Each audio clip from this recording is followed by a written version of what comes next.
لا حول ولا قوة إلا بالله العلي العظيم. حسبنا الله ونعم الوكيل، نعم المولى ونعم النصير.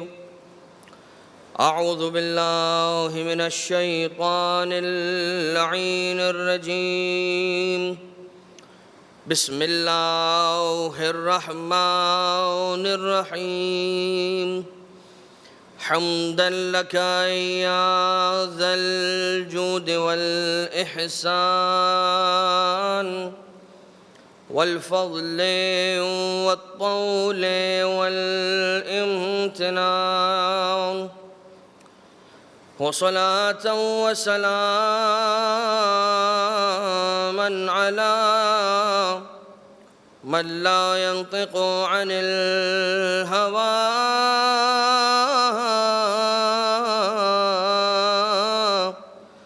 إن هو إلا وحي يوحى.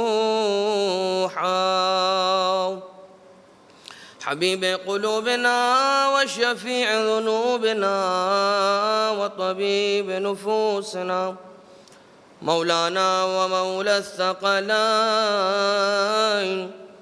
جد الحسن والحسين أبي القاسم المصطفى محمد.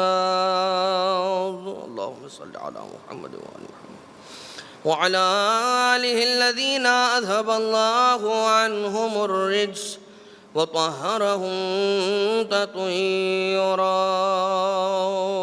اللهم صل على محمد وآل محمد، لا سيما على الإمام المنتظر والحجة الثاني عشر، واللعنة الدائمة الباقية على أعدائهم ومنكري فضائلهم وغاصبي حقوقهم من الأزل إلى قيام يوم الدين.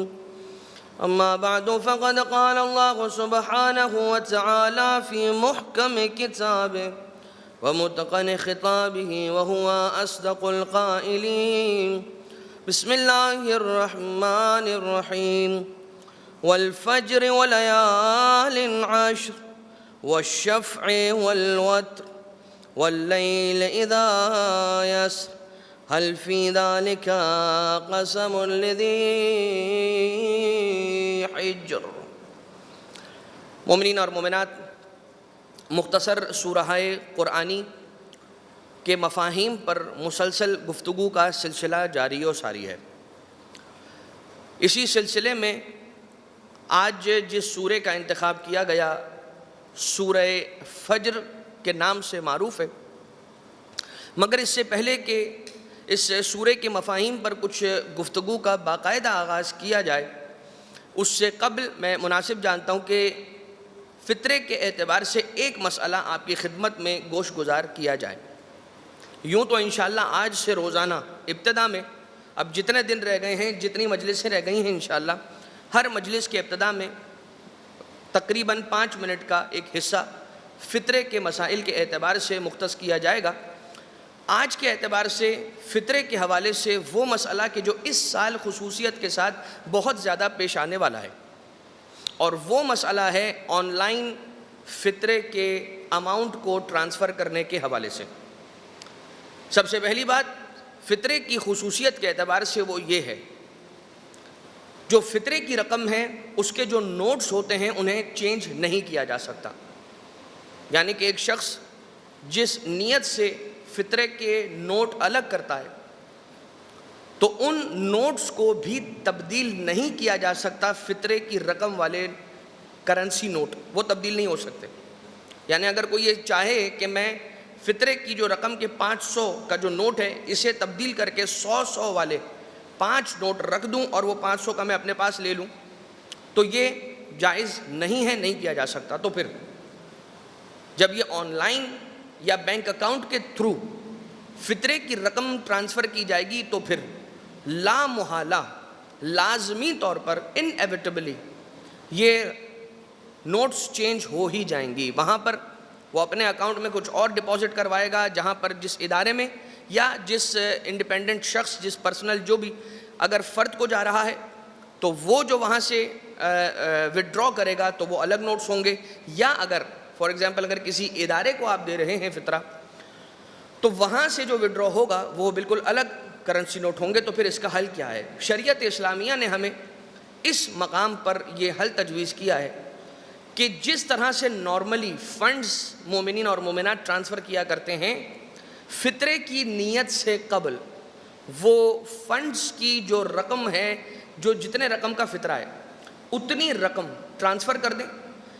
ہم مثال لے لیتے ہیں ادارے کی، اگر کسی ادارے کے اندر آپ دے رہے ہیں تو اس ادارے والے جب رقم اس بینک اکاؤنٹ سے، یعنی جس بینک اکاؤنٹ کے اندر آپ نے ٹرانسفر کیا ہے وہاں سے جب وڈرا کر لیں گے تو یہ رقم جب ان کے ہاتھوں میں پہنچ جائے گی، وڈرا کرنے کے بعد جب یہ نوٹس آپ کے یہاں سے فنڈز ٹرانسفر کرنے کے بعد جب یہ نوٹس ان کے ہاتھوں میں پہنچ جائیں گے تو پھر ان نوٹس کی آپ اپنے اعتبار سے نیت کریں گے، اور اس کے بعد جن کے پاس یہ، جس ادارے کے پاس یا جس فرد کے پاس یہ رقم پہنچی ہے انہیں آپ اپنا وکیل بنائیں گے کہ وہ آپ کی جانب سے فطرے کی رقم ضرورت مندوں تک اور مستحقین تک پہنچا دیں۔ لہٰذا اس بات کا خیال رہے کہ جب فطرے کی اماؤنٹ بینک اکاؤنٹ سے ٹرانسفر کی جائے گی تو ٹرانسفر پہلے کر دیں گے، یہ اماؤنٹ ٹرانسفر ہو جائے گی دوسرے بینک اکاؤنٹ سے ریٹریو اور وڈرا ہو جائے گی۔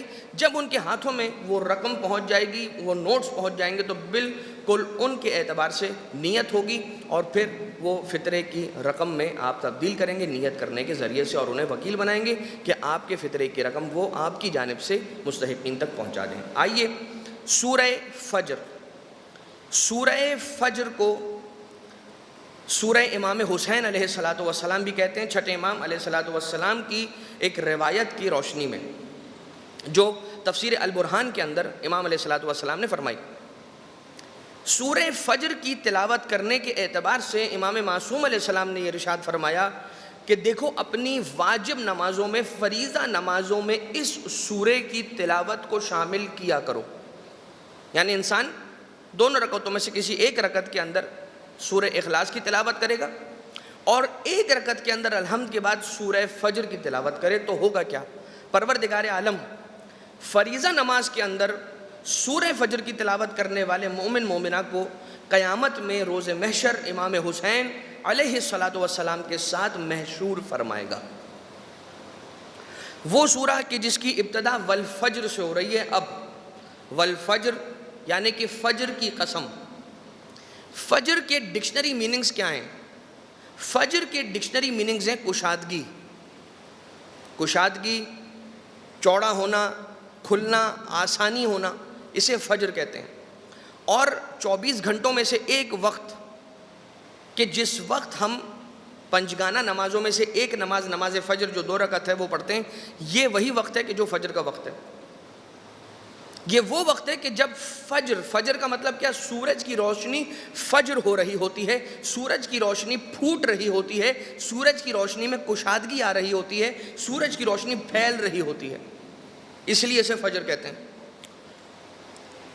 والفجر، اب یہاں پر آئیے روایتوں کے اندر اس آیت کی تفسیر ائمہ اطہار علیہ السلام نے کیا بیان کی؟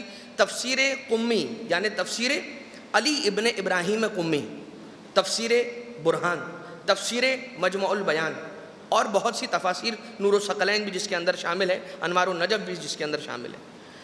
ان تفاسیر کے اندر فجر سے مراد 2-3 اقوال لیے گئے ہیں۔ ایک قول ماہ محرم کی فجر، جو ابتدائے ماہ محرم ہے اس کی پہلی فجر، یعنی سال کے پہلے دن کی فجر، اور ولیال عشر اور اس کی 10 راتیں۔ کس کی؟ ماہ محرم ہی کی 10 راتیں، ولیال عشر اور 10 راتیں۔ تو فجر کون سی؟ محرم کی فجر، ولیال عشر محرم کی 10 راتیں۔ اور کچھ ایک روایت کے اندر اس طرح سے ملتا ہے کہ فجر سے مراد امام زمانہ عجل اللہ تعالی فرجہ الشریف ہیں، اور لیال عشر سے مراد وہ 10 امام ہیں کہ جو امام حسن مجتبیٰ علیہ السلام سے لے کر امام حسن عسکری علیہ السلام تک بنتے ہیں، 10 امام۔ 12ویں امام کو فجر کہا گیا، دوسرے امام سے 11ویں امام تک لیالن عشر 10 راتوں کی تعبیر ان 10 اماموں سے کی گئی کہ جن کی ابتدا امام حسن سے ہوتی ہے اور جن کا اختتام امام حسن عسکری علیہ السلام پر ہوتا ہے. فجر سے مراد 12ویں امام. والشفع والوتر. شف کہتے ہیں 2 چیزوں کو اور وتر کہتے ہیں ایک چیز کو. شف سے مراد ہے حضرت زہرائے مرضیہ سلام اللہ علیہا اور امیر المومنین علیہ السلام، یہ ہو گئے شف کی مثال. اور وتر کی مثال ہے رسالت مآب صلی اللہ تعالیٰ علیہ وآلہ وسلم. اس کے معنی یہ ہوئے کہ پہلی کی 3 آیتوں کے اندر ایک روایت کے مطابق 4 معصومین علیہ السلام مراد ہیں.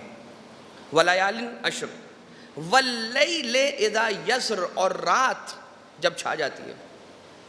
حل فی ذالک قسم لذی حجر، کیا یہ جو ہم نے قسمیں کھائی ہیں اتنی بڑی بڑی قسمیں، پروردگار عالم یہاں پر قسمیں کھا رہا ہے. فجر کے وقت کی قسم، 10 راتوں کی قسم، شفع و وتر کی قسم اور رات کی قسم کہ جب وہ چھا جائے. اب اتنی بڑی بڑی قسمیں پروردگار عالم جب کھا رہا ہے تو لوگوں کو جھنجھوڑ بھی رہا ہے. سوال کر کے کہ مجھے بتاؤ اتنی بڑی بڑی قسمیں کھانے کے بعد بھی کیا تم متوجہ ہوگے یا اب بھی متوجہ نہیں ہوگے، اب بھی سوئے پڑے رہو گے؟ اور یہاں پر پروردگار عالم لوگوں کو جگانا چاہ رہا ہے، الارم کرنا چاہ رہا ہے، جھنجھوڑنا چاہ رہا ہے کہ سنو سنو، اب جو آگے پیغام آنے والا ہے نا وہ بڑا ضروری پیغام ہے، اسے غور سے سنو. الم تری کیف فعل ربک بعاد، کیا تم نے نہیں دیکھا کہ پروردگار عالم نے قوم عاد کے ساتھ کیا کیا، ان کا انجام کیا ہوا. ارم ذات العماد، یہ لوگ وہ تھے کہ جن کے پاس ارم نام کی جنت بھی تھی. اور ارم نام کی جنت تو تھی ہی تھی، اور وہ بنائی کیسے تھی؟ بڑے بڑے پلرز لگا کر بنائی گئی تھی وہ جنت.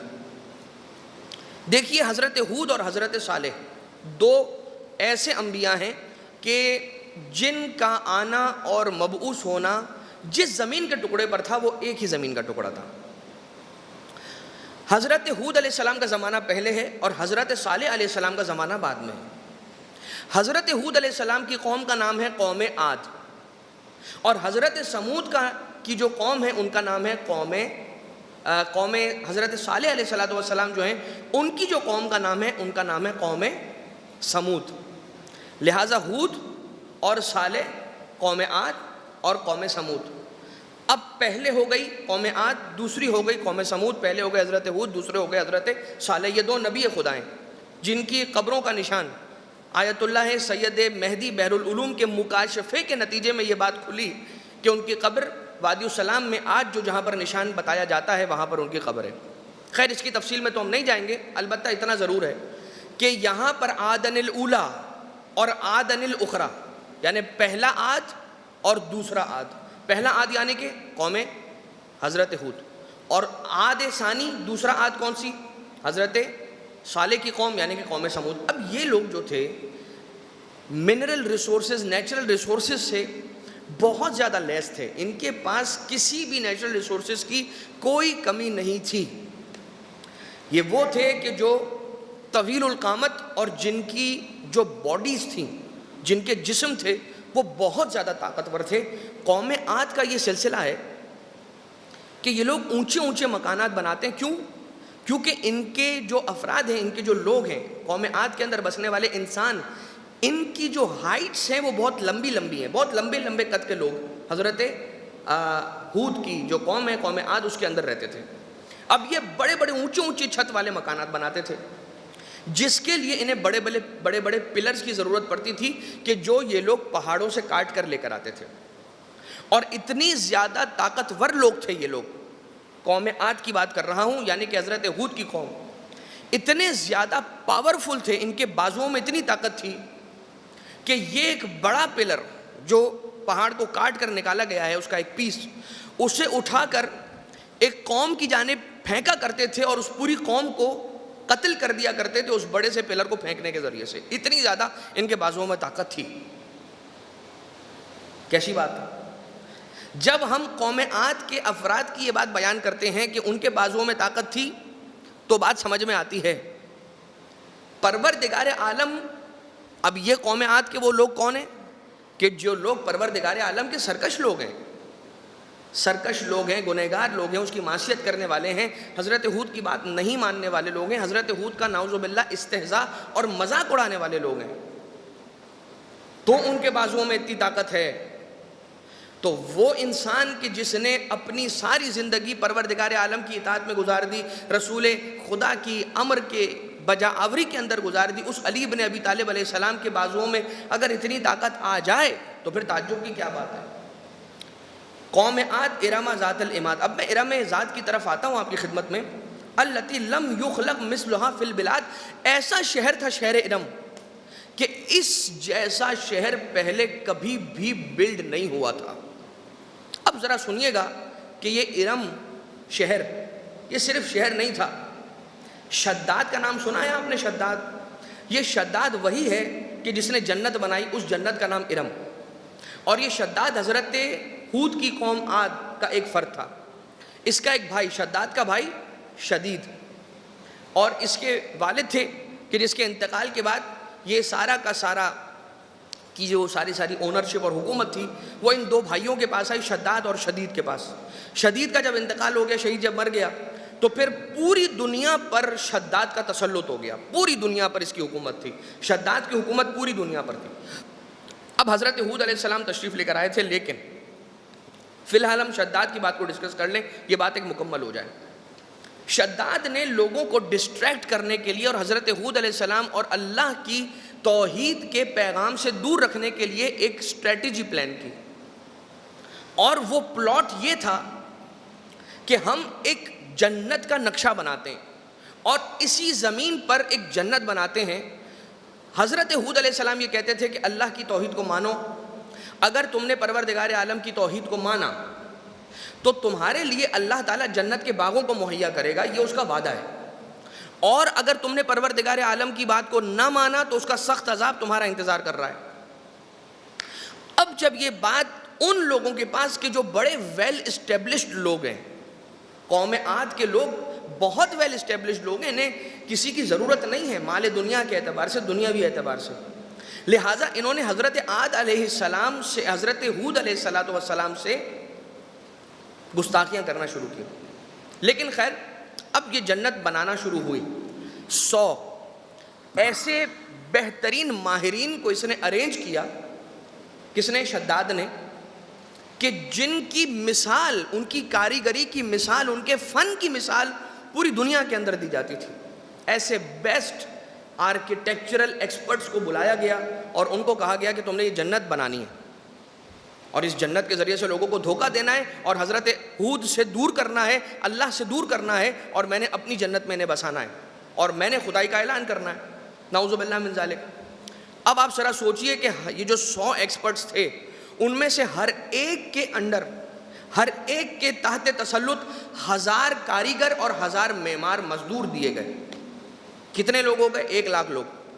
جتنے بھی دنیا کے اندر بڑے بڑے بادشاہ تھے سب کو کہا گیا جتنا سونا تمہارے پاس ہے دے دو، جتنا چاندی تمہارے پاس ہے دے دو، جتنے ہیرے جواہرات ہیں، یاقوت، زبرجد، فیروزہ، یہ وہ جتنے کچھ ہے وہ سب ہمیں چاہیے، اور ہم یہاں پر جنت تعمیر کر رہے ہیں. اور سارے بادشاہوں نے، جتنے بھی دوسرے چھوٹے چھوٹے ان کے سب آرڈینیٹس تھے شداد کے، ان لوگوں نے ہیرے جواہرات اور سونا چاندی اس کی طرف بھجوایا. سونا چاندی کی اینٹوں کے ذریعے سے اب وہ محل کی عمارتیں تعمیر ہونے لگیں. 3 منزلہ گھر چھوٹے چھوٹے بننے لگے. اور یہ شہر وہ تھا کہ جس شہر کو باہر ایک سرکولر روڈ کے ذریعے سے اس کی حدوں کو اور اس کی لمٹ، اس کی باؤنڈریز کو بنایا گیا تھا، اور بیچ میں یہ شہر تھا. شہر ایسا تھا کہ جس کے اندر بھی روڈز ہیں اور روڈز کے دونوں طرف مکانات ہیں. ہر مکان 3 منزلہ کا مکان ہے. اب ذرا آپ سوچتے چلے جائیے، امیجن کرتے جائیے، آنکھ کو بند کریں اور تصور کرتے جائیے. رائٹ سائڈ پر بھی گھر ہیں، چھوٹے چھوٹے ٹاؤن ہاؤسز کیسے ہوتے ہیں 3 منزلہ کے، ویسے گھر ہیں. اور دونوں سائڈز پر، روڈ کے دونوں سائڈز پر دودھ کی نہریں اور ٹھنڈے پانی کی نہریں ہیں، پکی نہریں. گھروں تک جو پانی جا رہا ہے، جن پائپس کے ذریعے سے جا رہا ہے، وہ پائپس چاندی کے پائپس ہیں اور سونے کے پائپس ہیں. اور دونوں ہی سائڈز پر روڈ کے بالکل گھروں کے سامنے ایسے گھروں کو بنایا گیا رائٹ سائڈ پہ بھی اور لیفٹ سائڈ پہ بھی کہ دونوں گھر ان کے جو دروازے ہیں ایک دروازہ دوسرے گھر کے دروازے کے بالکل مقابلے، بالکل بالمقابل ایگزیکٹلی ایڈجسنٹ پڑتا ہے، بالکل سامنے سامنے پڑتا ہے. اور ہر دروازہ اتنا بڑا دروازہ ہے کہ جیسے عام شہر کے مرکزی دروازے ہوتے ہیں ویسا بڑا دروازہ ہر گھر کا. اور اس کے بعد تازہ پھلوں کے درخت دونوں ہی سائڈز پر روڈ کے، اور یہ چلتا چلا جا رہا ہے. ایسا سلسلہ، لائٹنگ کا الگ سلسلہ، موسم کو اور ٹیمپریچر کو کلائمیٹ کنٹرول کرنے کا الگ طریقہ. اب یہ چونکہ روایتوں کے اندر بہت زیادہ تفصیل اس کے اندر موجود ہے، وقت کی محدودیت کی وجہ سے میں ساری تفصیلات تو آپ کی خدمت میں عرض نہیں کروں گا. گزارش کروں گا کہ ضرور سورہ فجر کے اس تفسیر کے پارٹ کو جا کر تفسیر قرآن کے اندر پڑھیے، انہوں نے سب بیان کیا اس کے اندر. اب آپ ذرا سوچئے ایسی جنت جسے وہ جنت کہہ رہا ہے، ایسی خوبصورت جگہ، ہم جسے ہاؤسنگ سوسائٹی نہیں کہہ سکتے آج کل کے دور میں، اس لیے کہ ہاؤسنگ سوسائٹی کیا ہوتی ہوگی؟ جو شداد نے بنایا. اور جب وہ جنت تیار ہو گئی اور وہ جانے لگا تو کہا گیا کہ یہ مرکزی دروازہ کیوں نہیں لگایا ہے؟ تو کہا کہ مرکزی دروازہ تو اس لیے نہیں لگایا کیونکہ آپ نے کہا تھا یاقوت سرخ، ریڈ ایمرلڈ کا دروازہ ہمیں چاہیے اور وہ بہت بڑا دروازہ ہوگا، وہ ہمیں یاقوت اتنا سارا مل نہیں رہا ہے. اب جب یہ بات یہاں پر آ کر رک گئی، شداد جنت میں انٹر نہیں ہو رہا، اپنی جنت کے اندر انٹر نہیں ہو رہا، آرٹیفیشل خود ساختہ جنت کے اندر انٹر نہیں ہو رہا. کہہ رہا ہے کہ جب تک یہ یہاں پر تختہ نہیں لگے گا، میرا تخت اور میرا وہ دروازہ کہ جو مرکزی دروازہ اس پورے بڑے شہر کا یا اس پورے بڑی جنت کا، تب تک میں اندر نہیں جاؤں گا. اب دو طریقے سے روایت ہیں. ایک روایت یوں ہے کہ جیسے ہی دروازے کے اندر قدم رکھنے لگا تو آسمان سے بجلی گری اور وہیں پر اس کا انتقال ہو گیا اور وہ واصل جہنم ہو گیا. اور ایک روایت اس طرح سے ملتی جو کہ تفسیر برہان میں اور چھٹے امام علیہ السلام نے یہ روایت فرمائی ہے. امام نے ارشاد فرمایا ہے کہ پھر اللہ نے حضرت جبریل کو یہ حکم دیا کہ ایک تاجر کی شکل میں جاؤ اور شداد کے سامنے وہ تخت تم یاقوت کا بنا ہوا لے جاؤ اور اسے فروخت کرو. اور پروردگار عالم نے سارا سمجھایا کہ یہ قیمت ہوگی اس کی. جناب جبریل پہنچے تخت لے کر. تاجر کہا یہ کون ہے؟ کہا میں تاجر ہوں اور میں نے سنا کہ یہ تخت تمہیں چاہیے تو اس لیے میں تمہارے لیے یاقوت سرخ کا تخت لے آیا ہوں.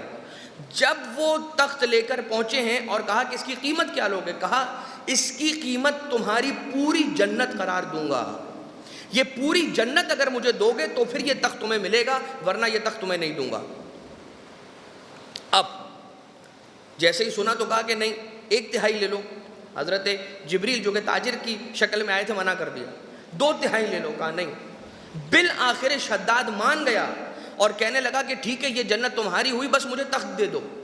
اب آپ ذرا سوچئے کہ دنیا کی ہوس کے اندر انسان کتنا زیادہ دیوانہ ہو جاتا ہے کہ وہ جنت کی جو اس نے اپنے ارمان کے لیے بنائی تھی اسے بھی فروخت کر دیا ایک دوسرے ارمان کو پورا کرنے کے لیے.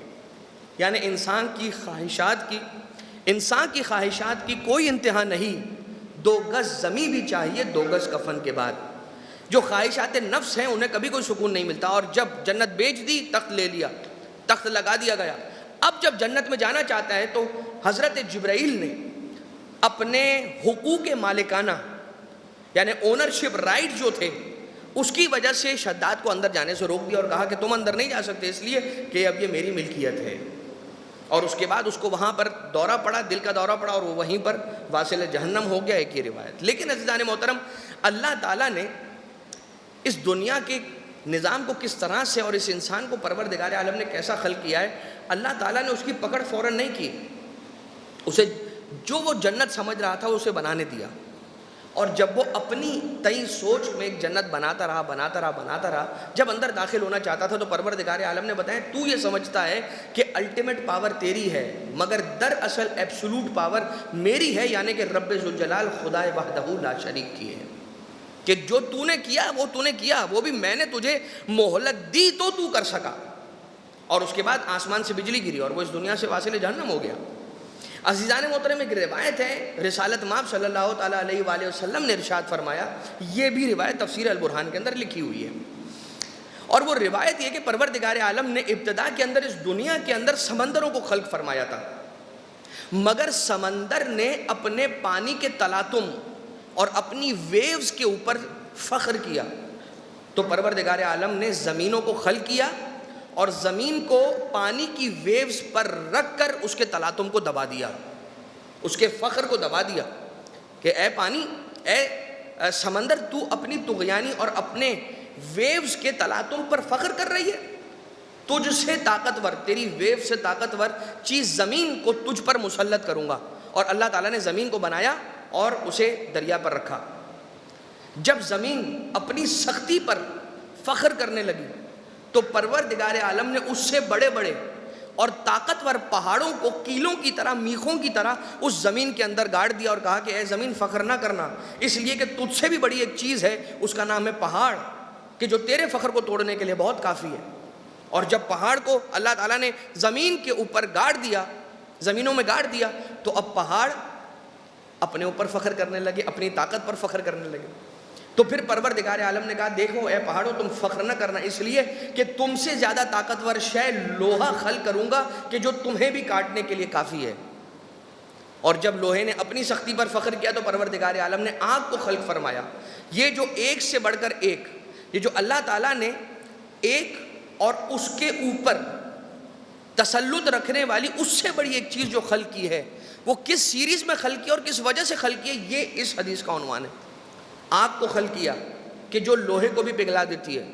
پھر جب آگ نے اپنی گرمی پر فخر کیا تو پروردگار عالم نے پانی کو خلق کیا اور کہا کہ اے آگ فخر نہ کرنا خود پر، اس لیے کہ تجھے تیری جو گرمی ہے اس کو مٹانے کے لیے پانی کی ٹھنڈک ہی کافی ہے۔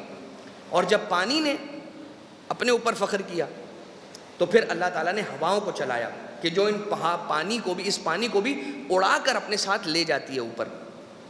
اور جب ہوا نے فخر کیا تو پروردگار عالم نے انسان کو خلق کیا اور انسان نے اس ہوا پر تسلط اور کنٹرول حاصل کیا۔ اور جب انسان نے فخر کیا تو پروردگار عالم نے موت کو خلق کیا کہ اے انسان تو فخر نہ کرنا، اس لیے کہ جو کچھ تو کر پاتا ہے وہ طاقت تیری نہیں ہے، وہ اللہ تعالیٰ کی دی ہوئی طاقت ہے، اس کی دی ہوئی توفیق ہے۔ لہٰذا جب بھی کوئی بڑا کام، کوئی امر، کوئی نیکی، کوئی فعل انجام دینا تو ہمیشہ اللہ تعالیٰ کی دی ہوئی طاقت پر اس کا شکر ادا کرتے رہنا اور اسے یاد رکھنا، اس لیے کہ وہ تمہارا خالق اور وہی تمہارا مالک ہے، وہی تمہارا پالنے والا ہے۔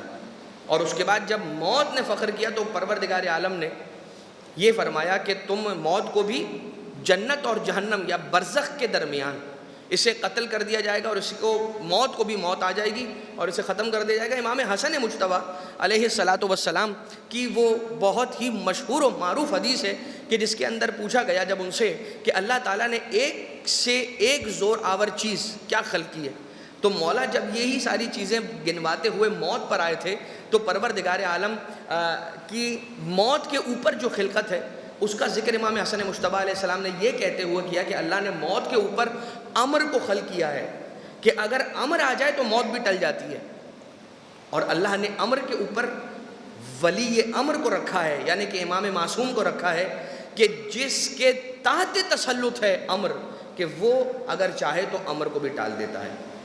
لہٰذا انسان اپنی زیست پر فخر نہ کرے اور پروردگار عالم پر بھروسہ رکھے اور اسی کو سب سے زیادہ طاقتور تصور کرے۔ شداد کے اس واقعے کے اندر یہی سبق ہے کہ انسان کبھی بھی اپنے آپ کو ساری کی ساری طاقت کا ذمہ دار اور سرمایہ دار قرار نہ دے۔ اور اس کے بعد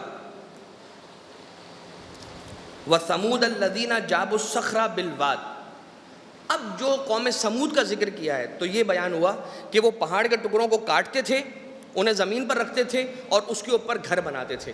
اس کی ایک مثال جو بہت قریبی مثال ہوگی وہ سٹون ہینجز، جو آپ تاریخ کے اندر دیکھیے گا، گوگل پر سرچ کیجیے گا سٹون ہینج کیا ہوتا ہے، اس طرح کے مکانات قوم سمود والے بناتے تھے۔ دونوں ہی قومیں، یعنی پہلے قوم عاد ختم ہوئی اور اسی جگہ پر قوم سمود آئی اور وہ رہی، اور پھر قوم سمود بھی ختم ہوئی، قومیں آتی گئیں، قومیں جاتی گئیں۔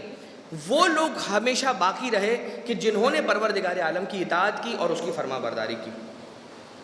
اب یہاں پر فرعون کا ذکر آیا، فرعون ذی الاوتاد، وَفِرْعَوْنَ ذِی الْأَوْتَادِ الَّذِینَ طَغَوْا فِی الْبِلَادِ، اور یاد کرو فرعون کو کہ جو ذی الاوتاد تھا، اوتاد کہتے ہیں کیلوں کو، بڑی بڑی کیلوں کو، میخوں کو۔ کیا کرتا تھا فرعون؟ کیا کرتا تھا فرعون؟ سزا لوگوں کو یہ دیتا تھا کہ انہیں زمین پر لٹاتا تھا یا دیوار سے لگاتا تھا اور ان کے ہاتھوں اور پاؤں کے اندر کیلوں کو گاڑ دیا کرتا تھا، اور ان کا خون بہتے بہتے اتنا زیادہ بہتا تھا کہ وہ درد اور کرب کے ساتھ اس دنیا سے رخصت ہو جاتے تھے۔ جب حضرت آسیہ سلام اللہ علیہا، پروردگار عالم کا نظام کیسا ہے، یخرج الحی من المیت و یخرج المیت من الحی، اللہ مردے سے بھی زندہ کو کبھی کبھار نکال دیتا ہے، اور کبھی کبھار زندوں سے مردہ کو نکال لیتا ہے۔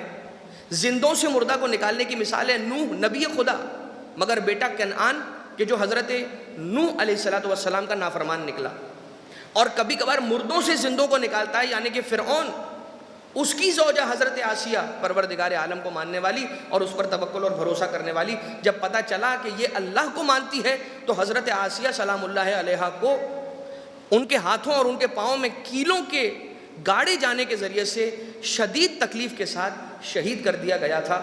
اور روایت یہ بیان کرتی ہے کہ پروردگار عالم نے ان کی تکلیف کو ختم کرنے کے لیے ان کی روح کو پہلے ہی کھینچ لیا تھا، اور فرعون کے کارندے مردہ جسم کے اندر کیلوں کو، میخوں کو گاڑے جا رہے تھے۔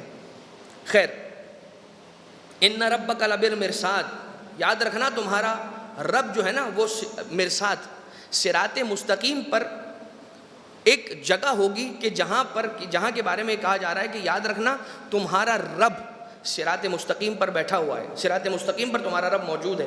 اب اللہ جسم تو نہیں رکھتا، لیکن یاد رکھنا لبالمرصاد، مرصاد صراط مستقیم پر ایک ایسی جگہ ہے، ایک ایسا پورشن ہے صراط مستقیم کا کہ جس کے بارے میں کہا جاتا ہے بال سے زیادہ باریک، تلوار سے زیادہ تیز، آگ سے زیادہ گرم۔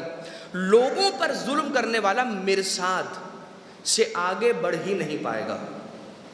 لوگوں پر ظلم کرنے والا، لوگوں کو ڈرا کر رکھنے والا کہ ٹھیک ہے نا، اچھی بات ہے، میں اس کو ڈرا کر رکھوں گا تو یہ ہوگا کہ یہ میرے تحت تسلط کام کرتا رہے گا، میری بات بھی مانتا رہے گا، جیسا میں چاہوں گا ویسا کرتا رہے گا۔ اگر میں اسے ڈرا کر نہیں رکھوں گا، کیا کروں، میری مجبوری ہے، مجھے اسے ڈرا کر رکھنا پڑتا ہے۔ اگر میں اسے ڈرا کر رکھوں گا تو یہ میری بات مانے گا، اگر میں اسے ڈرا کر نہیں رکھوں گا تو یہ میری بات نہیں مانے گا۔ نہیں، یہ نہیں چلے گا، اس لیے کہ پروردگار عالم کا وعدہ ہے ان ربک لبالمرصاد، یاد رکھنا مرصاد سے تم آگے نہیں بڑھ سکو گے اگر تم لوگوں پر ظلم کرتے ہو، لوگوں کو ڈرا کر دھمکا کر رکھتے ہو۔ بہت سارے اس کی مثالیں ہو سکتی ہیں، اب میں مثالوں میں نہیں جا سکتا اس لیے کہ وقت اپنے اختتام کو پہنچ چکا۔ تو وہ شخص جو لوگوں پر ظلم کرتا ہے وہ کبھی مرصاد سے گزر نہیں پائے گا۔ فَأَمَّا الْإِنسَانُ إِذَا مَا ابْتَلَاهُ رَبُّهُ فَأَكْرَمَهُ وَنَعَّمَهُ فَيَقُولُ رَبِّي أَكْرَمَنِ، جب اللہ اپنے بندے پر کرم کرتا ہے نا تو بندہ کہتا ہے ہاں اللہ بڑا کریم ہے، اللہ بہت اچھا ہے، اللہ نے مجھ پہ کرم کیا۔ اور جب اللہ اپنے بندے کا امتحان لیتا ہے، آزمائش کرتا ہے، تو کہتا ہے کہ پروردگار عالم نے مجھ پر ظلم کر دیا، نعوذ باللہ۔ جب تک اللہ، نعوذ باللہ، استغفر اللہ، ایک جملہ بڑا سخت ہے مگر کیا کروں، کبھی کبھار ہمارا مزاج اسی طریقے کا ہو جاتا ہے۔ جب تک اللہ ہماری مرضی کے مطابق چلتا رہتا ہے ہمیں اللہ اچھا لگتا ہے، اور جہاں پر اللہ اپنی مرضی کرتا ہے تو ہمیں پروردگار عالم برا لگنے لگتا ہے۔ لیکن عزیزان محترم، کچھ ایسے ہیں کہ جن کی اپنی مرضی تھی ہی نہیں، انہوں نے اپنی مرضی کو مرضی رب میں ڈھال لیا تھا۔ جب انہوں نے اللہ کی مرضی کو اپنی مرضی بنا لیا تو اللہ ان سے اتنا خوش ہوا کہ سورہ فجر کی یہ آخری آیت نازل ہوئی، یا ایتھا النفس المطمئنہ ارجعی الی ربک راضیۃ مرضیہ فادخلی فی عبادی وادخلی جنتی۔ اے مطمئن نفس، یہ یاد رکھیے گا، کیوں کہا مطمئن نفس؟ کیوں کہا مطمئن نفس؟ اس لیے کہ جب انسان اپنی مرضی کو فنا کر دیتا ہے اللہ کی مرضی میں تو سب سے پہلی جو چیز ملتی ہے اللہ کی رضا کے بعد وہ ہے اطمینان نفس۔ اب اسے کسی بات کا غم نہیں ہے، اب اسے کسی بات کی فکر نہیں ہے، اس لیے کہ اس نے اپنی مرضی کو رب ذوالجلال کی مرضی میں ڈال لیا ہے۔ تو اس کے بعد اللہ آواز دیتا ہے، اے اطمینان والے نفس آ جا، اس طرح سے میرے پاس آ جا، راضیۃ مرضیہ، میں تجھ سے راضی ہوں، یہ بتا تو بھی مجھ سے راضی ہے، آ جا میرے پاس آ جا۔ فادخلی فی عبادی وادخلی جنتی، میرے بندوں میں داخل ہو جا اور میری جنت کے اندر داخل ہو جا۔ یہ روایت امام صادق علیہ السلام کی ہے کہ جس کے اندر بیان ہوتا ہے کہ یہ آیت امام جعفر صادق علیہ السلام کے مطابق رسالت مآب کی شان میں بھی، مولا کائنات علیہ السلام کی شان میں بھی، مگر سب سے زیادہ جو اس آیت کا مصداق قرار پائی ہستی وہ امام حسین علیہ السلام تھے۔ اس لیے کہ مولا حسین علیہ السلام جب جنگ کر چکے تو آسمان سے ایک پرچہ، ایک ورقہ نازل ہوا، اس پر لکھا ہوا تھا، اے حسین ابن علی فکر نہ کرو، اگر تم جنگ کرنا چاہتے ہو نا، قیامت تک اگر چاہو تو تمہارے پاس جو تلوار ہے اس میں اتنی طاقت پیدا ہو جائے گی کہ قیامت تک ان سے جنگ کرتے رہو، میں آسمان سے فرشتوں کی فوج، جنات کی فوج تمہارے لیے نازل کر دوں گا، اور تم جب تک ان کا خاتمہ نہ کر دو جنگ کرتے رہو۔ ہم نے شہادت کو تمہارے لیے حتمی قرار نہیں دیا، تمہاری مرضی ہے، جو تمہاری مرضی ہے وہ ہماری مرضی ہے۔ اللہ اکبر۔ جب انسان اپنی مرضی خدا کی مرضی میں ڈھال دیتا ہے تو خدا کہتا ہے نہیں اے میرے بندے تو بتا تیری کیا مرضی ہے۔ اور پھر امام حسین علیہ السلام نے اس پرچے کو پڑھا اور اس کے بعد آسمان کی طرف دوبارہ سے اڑا دیا اور رجوع اور پلٹا دیا، اور اس کے بعد جیسے ہی یہ پرچہ آسمان کی طرف گیا ہے تو اس آیت کی آواز میدان کربلا کے اندر گونجنے لگی، یا ایتھا النفس المطمئنہ ارجعی الی ربک راضیۃ مرضیہ فادخلی فی عبادی وادخلی جنتی۔ اب حسین کی تلوار نیام میں آ گئی ہے اور بھاگی ہوئی فوجیں دوڑ دوڑ کر واپس حسین کی طرف آنے لگیں، کسی نے خنجر مارا، کسی نے بھالا مارا، کسی نے تلوار چلائی، کسی کے پاس اگر کوئی ہتھیار نہ تھا تو اس نے پتھر اٹھایا اور اٹھانے کے بعد نواسہ رسول دل بند فاطمہ غریب زہرا حسین کی طرف پھینکا۔ ارے میرا مولا 1900 زخم تنے پاش پاش پر لے کر زمین کربلا پر آ گیا، ارے ہر لاشے کو حسین نے اٹھایا، مگر حسین کا لاشا اٹھانے والا کوئی نہیں تھا۔ ارے جب گھوڑے سے زمین پر آتے تھے یہی کہتے تھے اماں تیرا حسین زمین پر آتا ہے، اماں حسین کو اپنی گودی میں جگہ دے۔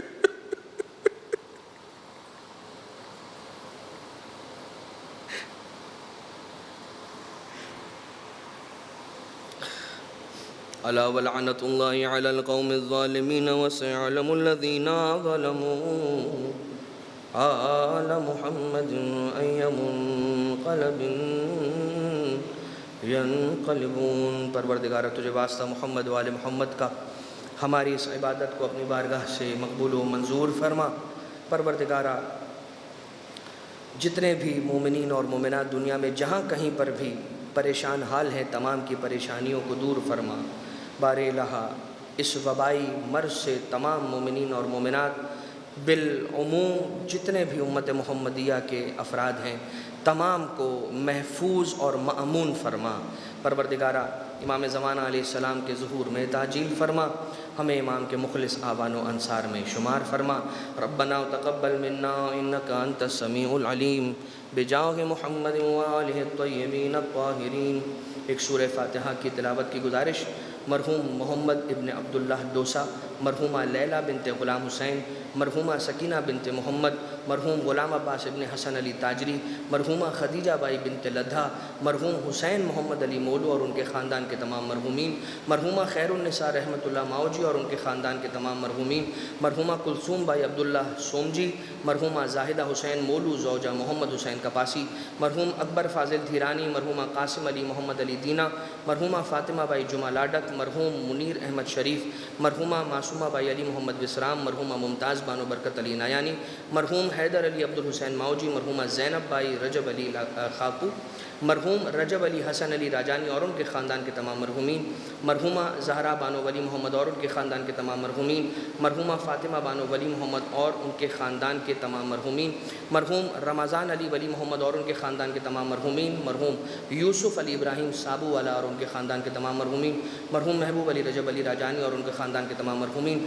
مرحوم محمد جعفر سلیمان خاکو، مرحومہ سکینہ علی محمد لیلا، مرحوم روشن علی قاسم علی ناصر، مرحوم قاسم علی رجب علی سلیمان خاکو، مرحوم رجب علی سلیمان خاکو، مرحوم احمد نظر علی، مرحوم انور علی راشد جسانی، مرحومہ فاطمہ بنت قاسم، مرحومہ زینب بائی فاضل، شہید سجاد حسین سپاری والا اور ان کے خاندان کے تمام مرحومین، مرحوم احمد عبداللہ غلام حسین ایڈن والا اور ان کے خاندان کے تمام مرحومین، مرحوم فدا حسین فاضل رتنسی اور ان کے خاندان کے تمام مرحومین، حاجی بھائی مراج خاندان کے تمام مرحومین، احمد بھائی مراج خاندان کے تمام مرحومین، مرحومہ زہرا بائی مصطفیٰ حاجی بھائی مراج شرافت علی خاندان کے تمام مرحومین، مرحوم عبداللہ سلیمان خاکو ابو بھائی، مرحوم اکبر فاضل دھیرانی، مرحوم اکبر ساجن دھیرانی، مرحوم علی رضا ٹیلا کھانی، مرحوم فدا حسین داتار دینا، مرحوم غلام عباس داتار دینا، مرحوم محبوب داتار دینا، مرحوم حسین جے دھنجی،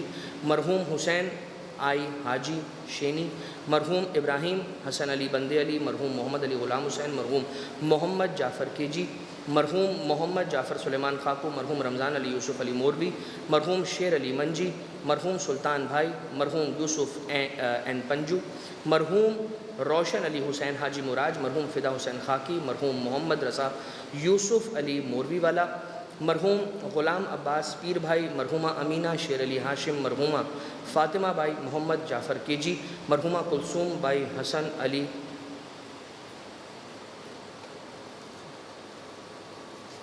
کے جی بیبی بھائی، مرحومہ کلثوم بائی کے جی، مرحومہ نجمہ بائی حسن حاجی، مرحومہ نور بانو بائی یوسف مراج، مرحومہ رباب بائی مامی، مرحومہ سکینہ بائی بھانجی، مرحومہ سکینہ بائی محمد جعفر خاکو، مرحومہ سکینہ بائی محمد تقی علی بھائی، مرحومہ زینب by Ibrahim Haji, مرحومہ Zahra by Ghulam Abbas جنجا، مرحومہ Rubab by سومجی، مرحومہ Fatima by روجی، بانیان مجلس کے تمام مرحومین، کل مرحومین مومنین اور مرحومات مومنات شہدائے ملت جعفریہ، اور خاص طور سے وہ مرحومین مومنین اور مرحومات مومنات جن پر کوئی فاتحہ پڑھنے والا نہیں رہا، رحم اللہ من قرأ الفاتحہ۔